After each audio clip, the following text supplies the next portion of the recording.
Alleen geïnteresseerd is de silver bullet van het hele ecosysteem. En Blair, well, the floor is yours. Woo! Thank you.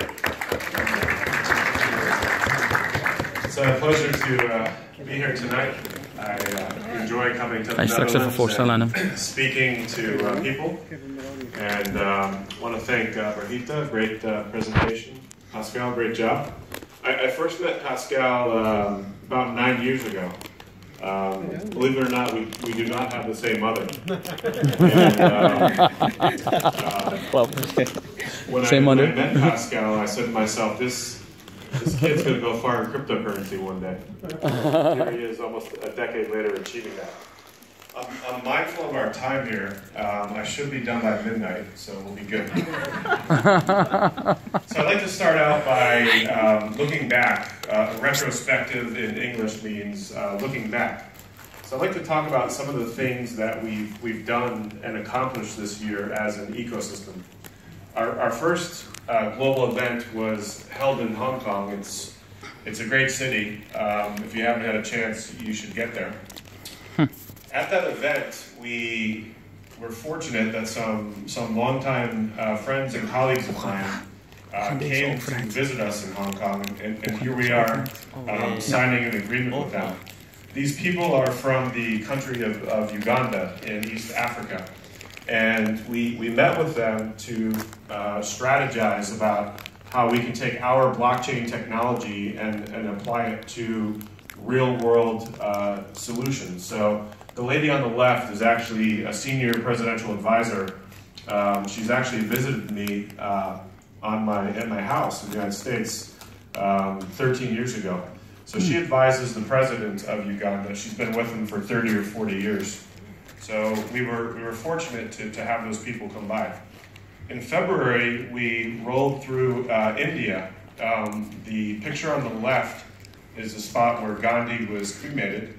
And the picture on the right reminds us that when we talk about delivering prosperity for all, we have, in that country, we have 1.4 billion opportunities to really get that right, to deliver prosperity for everybody. There I am in February standing at the equator.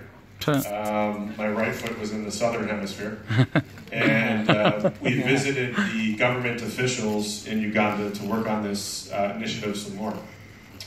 I produced a video which is on YouTube, which outlines our view and some of our ideas concerning blockchain. If you haven't had a chance to see it, we encourage you to do so. And then we met up with one of our technology partners called Carta in Portugal. That's Brian Semcu on the right. He's the founder and CEO of Carta. They're the ones who are providing some unparalleled technology solutions for DasPay. We launched our blockchain at our event in Zurich. How many people were there in Zurich? Great. A good show of people there. So that's when DasCoin was first minted or digitally produced. So we had a great event. These events are really great opportunities to meet fellow Netleaders, DasCoiners, to network, to get to meet the leaders, the founders, etc. So if you haven't had a chance to attend one, we really would like to see you there. We have meetings and presentations pretty much going on every day around the world. When I'm not doing these presentations and meeting people and going to events, I call Bangkok home. This is Bangkok. Has anyone seen the movie Hangover 2? Yeah, so a few of you have, yeah. So this is, do you recognize this? This is from the famous scene where the helicopter goes up the side of the building. That's the stairs where the Wolf Pack and Bradley Cooper were. So when people come to visit Bangkok, I like to take them to this place. So I invite you all. We'll throw you a really big party. We'll speak Dutch only. Come by for the party. We had a great event in Vietnam, actually multiple events. We had in Saigon, which is now called Ho Chi Minh, and Hanoi in the north. We had a great event. There's Terry and Michael, myself, and others eating street food in Vietnam. And then we held the first advisory council meeting in May. The advisory council is about 33 people who are members of the Netleaders, the DasCoin community, and they come together to represent the community's best interests. I think we have some members of the advisory council here, and it's new members are appointed every 6 months. So in Dubai a couple weeks ago, we just held our second advisory council meeting. And then in Poland in June, we held our 1-year anniversary of launching Netleaders. It was a very enjoyable event. In June and July, I went to Japan to start working on another event that we held in September. The lady in the right, her name is Jean Fu. She is with an organization called Crypto Mission. She comes to, attends our events and talks about blockchain and other things. I took her to that spot. She hadn't seen the movie, and I don't think Jean is much of a movie person. She was underwhelmed, not impressed. We rolled through India and Africa back in August. The gentleman on the left is one of the kings of one of the kingdoms in South Africa. He's wearing a leopard around his shirt and on top of his head, and so is this gentleman. And I'm wearing something funny here in India. This was the 70th anniversary of Indian independence. And then I produced another video, which is on YouTube, that's on the right, which is kind of the sequel to our first video. And as I think about it, you know, we have Star Wars coming out this week. Any Star Wars fans here? Yeah, so that's I think I'm going to have to produce 7 more sequels to catch up to George Lucas and Disney. So anyway, it's a good video. If you haven't seen it, I like it. It really shows our blockchain in action by showing how we can help deliver prosperity for everyone, which is one of our objectives with our technology. We were back in Vietnam here. Wow. This is a beautiful scene. And then we had a presentation in Bangkok. And then in Tokyo, this is the world famous Tsukiji fish market where they auction off those giant tunas in the morning. So here we are, some of our members are filming interviews, our advocates are filming interviews at Tsukiji Fish Market. In October, this gentleman here and his siblings asked me to fly to Malaysia to come deliver 2 keynote addresses, and I chose to speak about blockchain. Their late father was one of the kings of Malaysia. So I took 4 flights from the United States to get there. And then the picture on the right is an event we held around October 24th or so in London. That was an event sponsored by an organization which does a lot of research in blockchain. And we had other cryptocurrency companies and technology companies there. It was a good time. The picture on the left is from Boston. That's me playing pool in a hotel on a Sunday morning alongside a good friend of mine who, by some weird twist of fate, happens to be the wealthiest person in the United States. And the relevance is not the fact that he's the wealthiest person, but the relevance is that we are working together on a blockchain solution for one of his companies. We had an event in Prague, and then we, of course, had our global event in Dubai. This is also from Dubai on the left. We have some advocates from Africa who were kind enough to join us. And then we held an event. So Millionaire Asia, the magazine that we talked about earlier, held an event. We were sponsor the event. The gentleman on the right, his name is Jim Rogers. He's a very famous investor. He co-founded the Quantum Fund with George Soros, and he retired in his 30s, made hundreds of millions of dollars, and then spent a lot of time riding motorcycles around China, actually around the world, and wrote a bunch of books.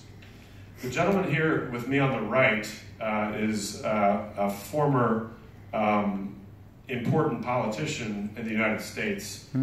He also delivered a keynote address along with this gentleman at our event in Singapore. We'll talk about him more in a couple minutes. And then in Singapore, the two co-founders of Carta, our technology partner, came down from Canada to see us in Singapore to work on our DasPay initiative. And then this month, they actually flew back to Canada. And then they 1 week ago, we were all together in Belgrade, where we have a couple different offices. So we were working on DasPay there.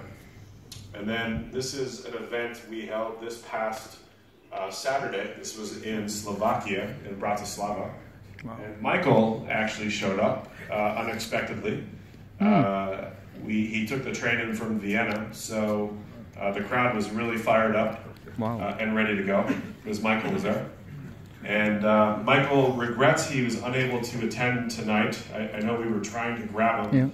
Yeah. Tomorrow he's actually en route to Asia. We have a big event in Seoul in South Korea this weekend.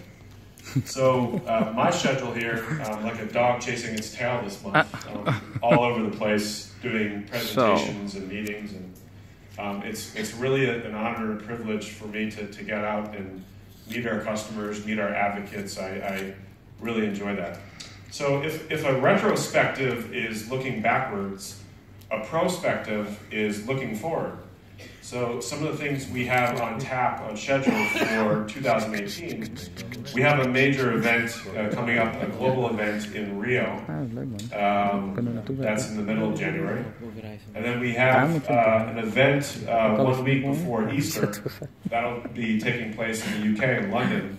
That is when DasCoin will start trading on an external, a public exchange. So I think our community is very excited, looking forward to that. Yes. And then we have a big event in Las Vegas. Anyone ever been to Las Vegas? No. All right. Wearing an Elvis suit. What happens on the blockchain stays on the blockchain. That's what I can say about Las Vegas. It's a good one. Thanks, I made it up. I need to patent that or something. So this will be good because this will be our first taste of the U.S. for a lot of people. We encourage you to come to Vegas. It'll be a good time. Vegas is a fun city, lots of shows, great food, and gambling, and lots of stuff to do.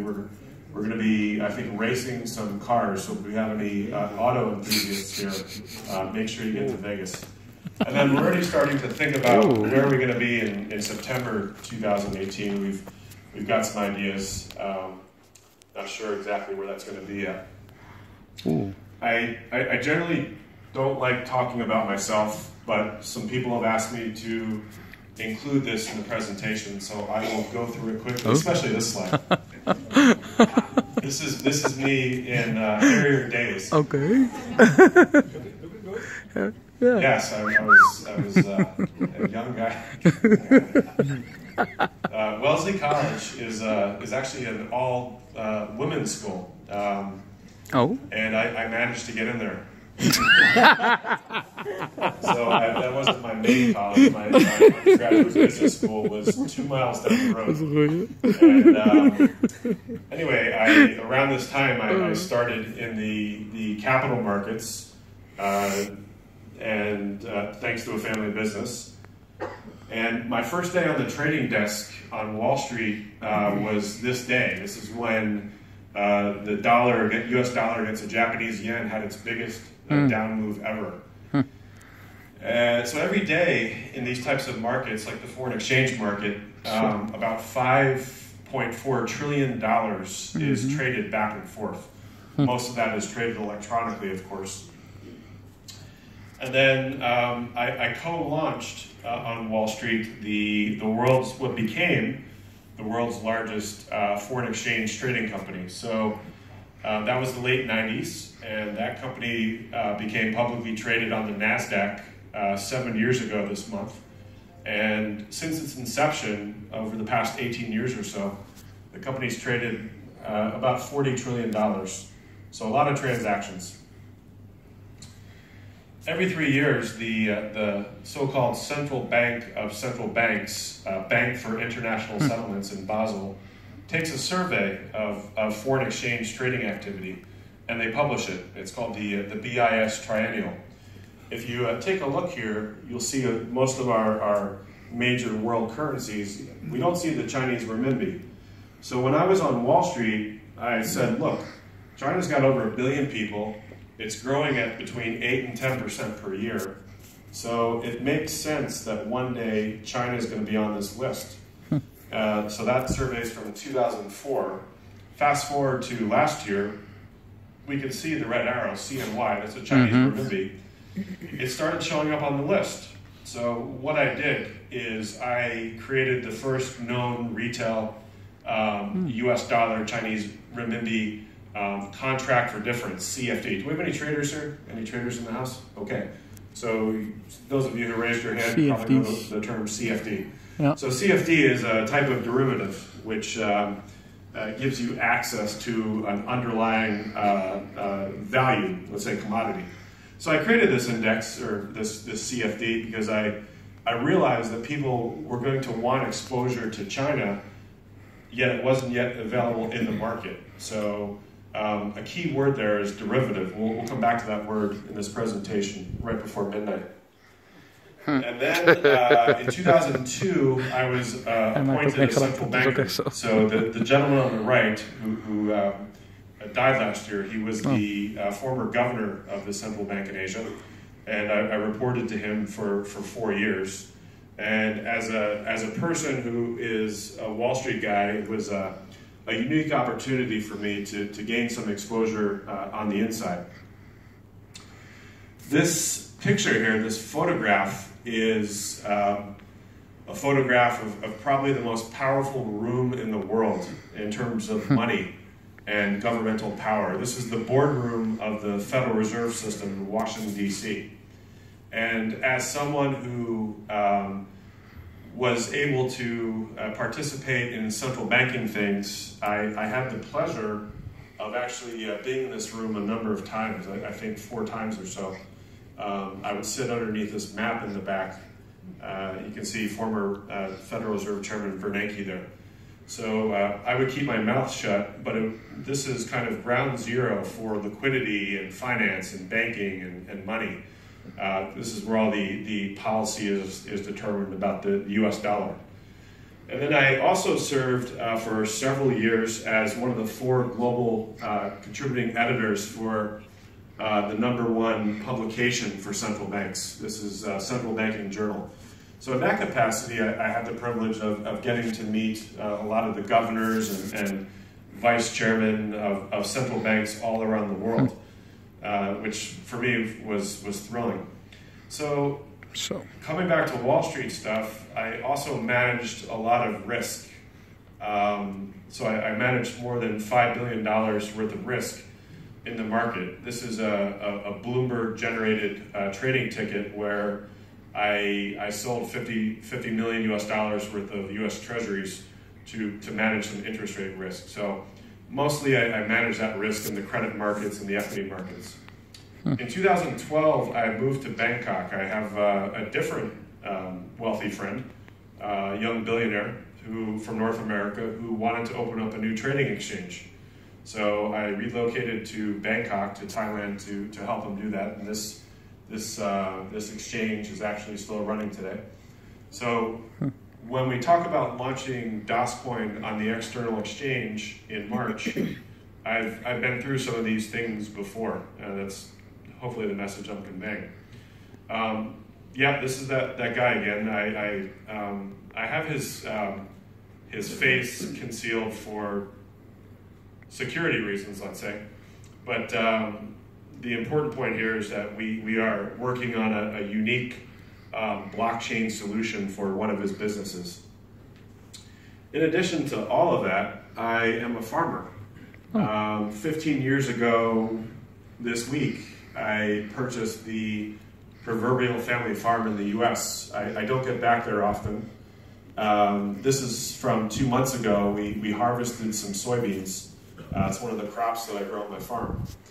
And as a soybean farmer, I can use the futures market in Chicago to actually lock in my profit if I want. So let's say it costs $3 or $4 per bushel to grow soybeans. We can see the price then was up around $9 or $10 US. So by selling a futures contract, I can actually lock in that profit when I choose to do so. Or I can also use the options market. These are examples of derivatives. There's that word again that we used earlier. So let's talk about cryptocurrencies for a moment. This is an incomplete chart because of course the price is way above 9,000. But I included it so that we could see how quickly the rise in a cryptocurrency like Bitcoin is actually taking place.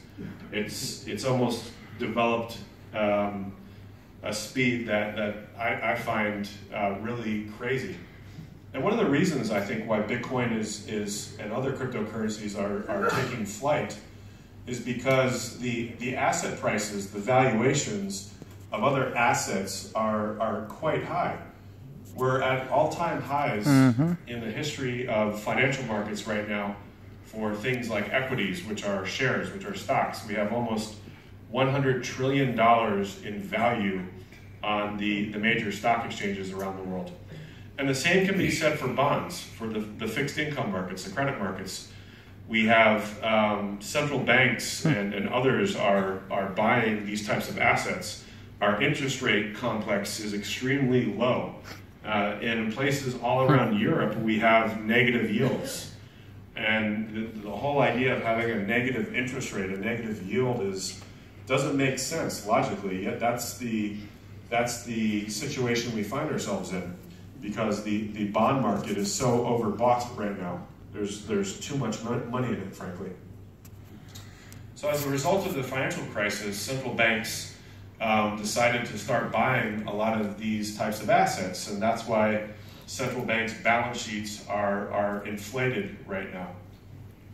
But cryptocurrencies are kind of this new phenomenon that regulators really haven't figured out how to regulate yet.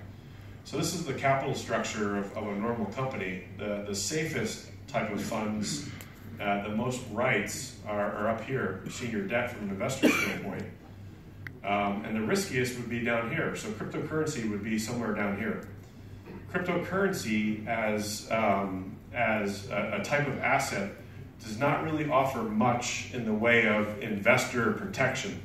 There is no equal footing with other types of instruments from the capital structure.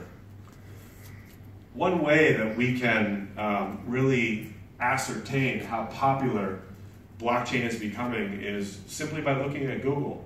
This is plugging the word Google, the word blockchain into Google over 5 years.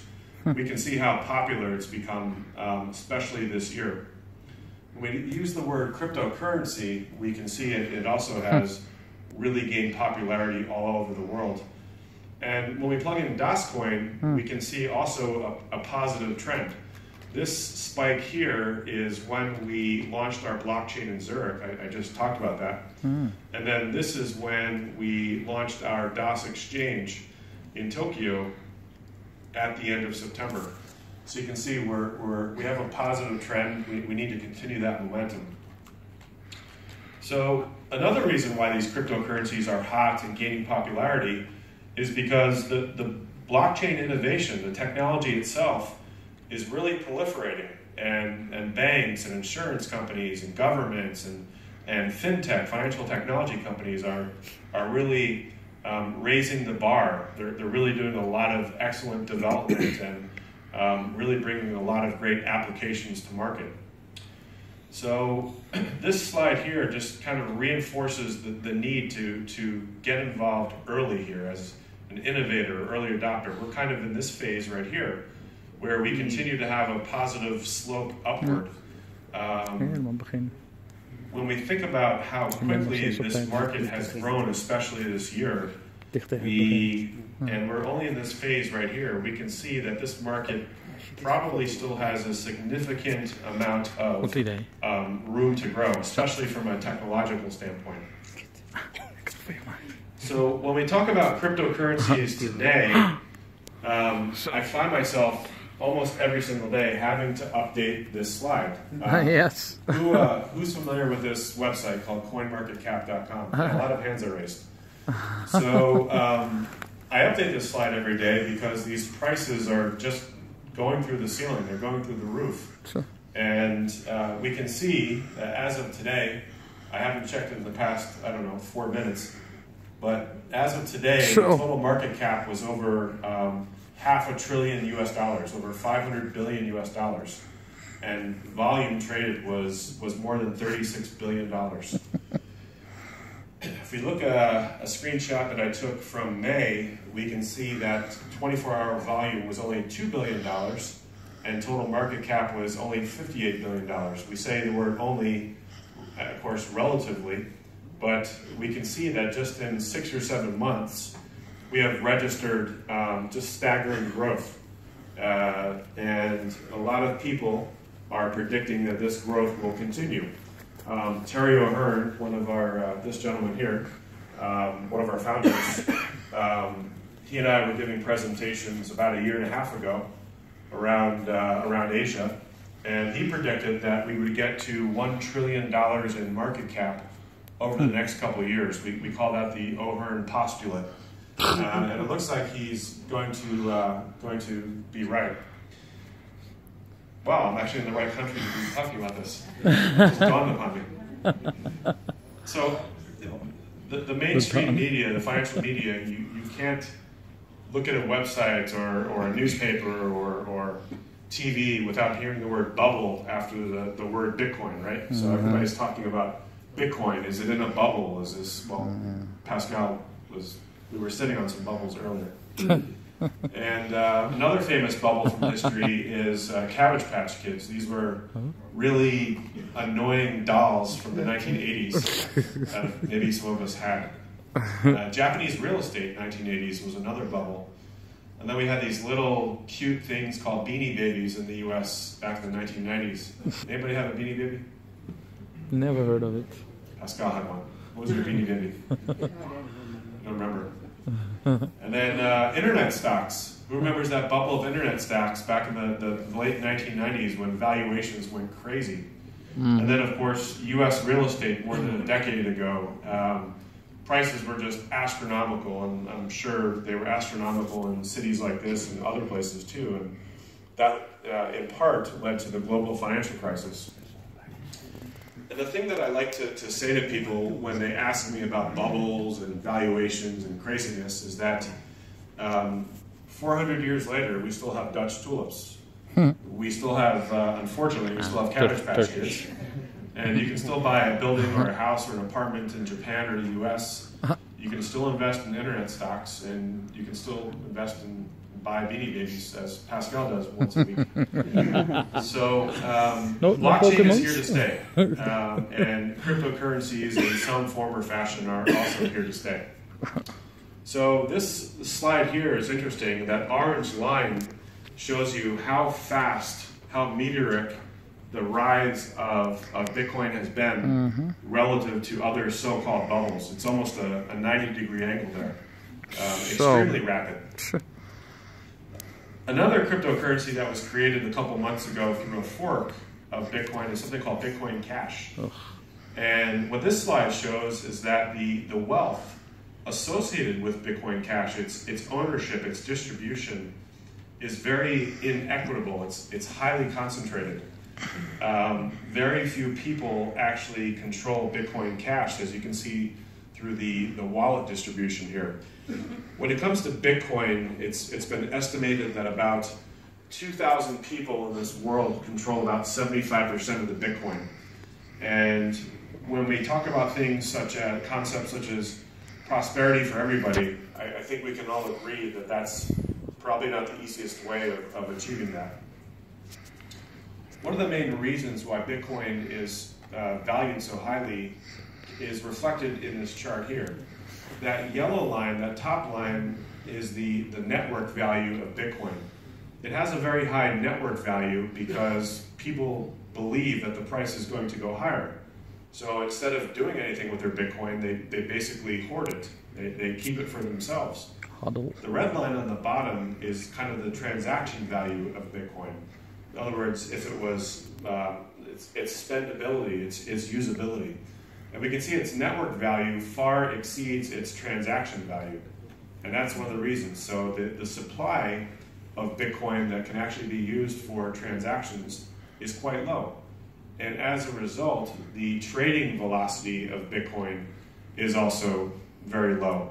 In fact, in other words, the frequency with which Bitcoin changes hands between buyer and seller or importer, exporter, etc. So in fact, the trading velocity of Bitcoin is actually very close to the US dollar's trading velocity. So this slide here just kind of evidences the inequitable, meaning unfair wealth distribution from the context of a map of the United States. So I think the map kind of speaks for itself.